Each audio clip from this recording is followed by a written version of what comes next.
mislite, da so najbolj nerazumljeni aspekti? Veš, ko pogledate malo iz tretje osebe, želite, da vas nekdo razume, ampak preprosto mainstream mentality trenutno vaše še vedno, da ste tako malo bolj alternativni, malo, dosti stigem je zadnji. Kateri so oni najbolj nerazumljeni aspekti, ko vsi reče, to je furry, pa je actually mogoče samo nek kink, right? Veš, nekdo bo apeliral filozofijo nekega sexual kinka na celoten fandom, veš.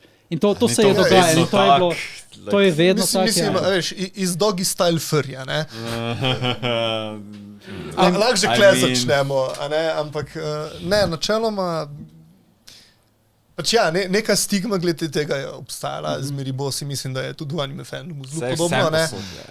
Come on, par tisoč mladih ljudi je zaprtih v enem hotelu, what do you think will happen, ne? Ampak glavna stvar, ki jo treba tukaj razumeti, je, da tu pa ni razlog, zakaj si furry, ne? Ja. Pač, ljudje pač bodo imeli spolne odnose. Ne vem, zakaj ljudje mislijo, da imamo spolne odnose v frsutih.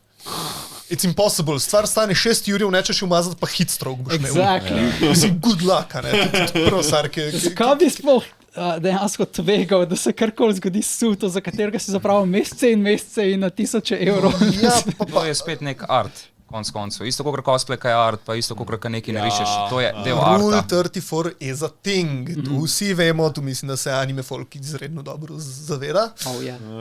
Ne? Okay. I mean, everything can be Jaz bom rekel, da v Vonziju poskusi karkoli narediti in vidiš, kako hitro zašvicaš in si adijo in je kaj šele potem to. Nepraktično. Exactly. Ja. Blazno nepraktična stvar. Ne vem, če ste odgovorili, ampak je to vajen primarni in edini persona? Ali imate še kaj drugega, kar noste, mogoče tako on a daily, on a weekly? What is your secret? V službo.